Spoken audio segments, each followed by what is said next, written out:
The copper atom has 29 positively charged protons and an equal number of electrons in various shells orbiting its nucleus.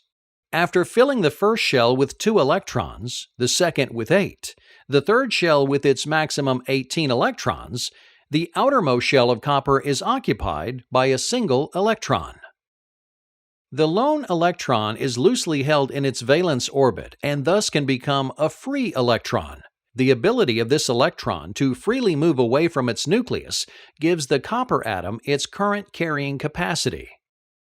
Let's take a more detailed look at how these free electrons flow when a voltage is applied across a copper wire.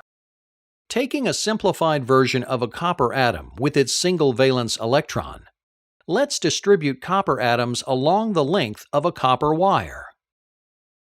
In the absence of a voltage, the free electrons in a copper wire will drift in random directions from the orbit of one atom to another.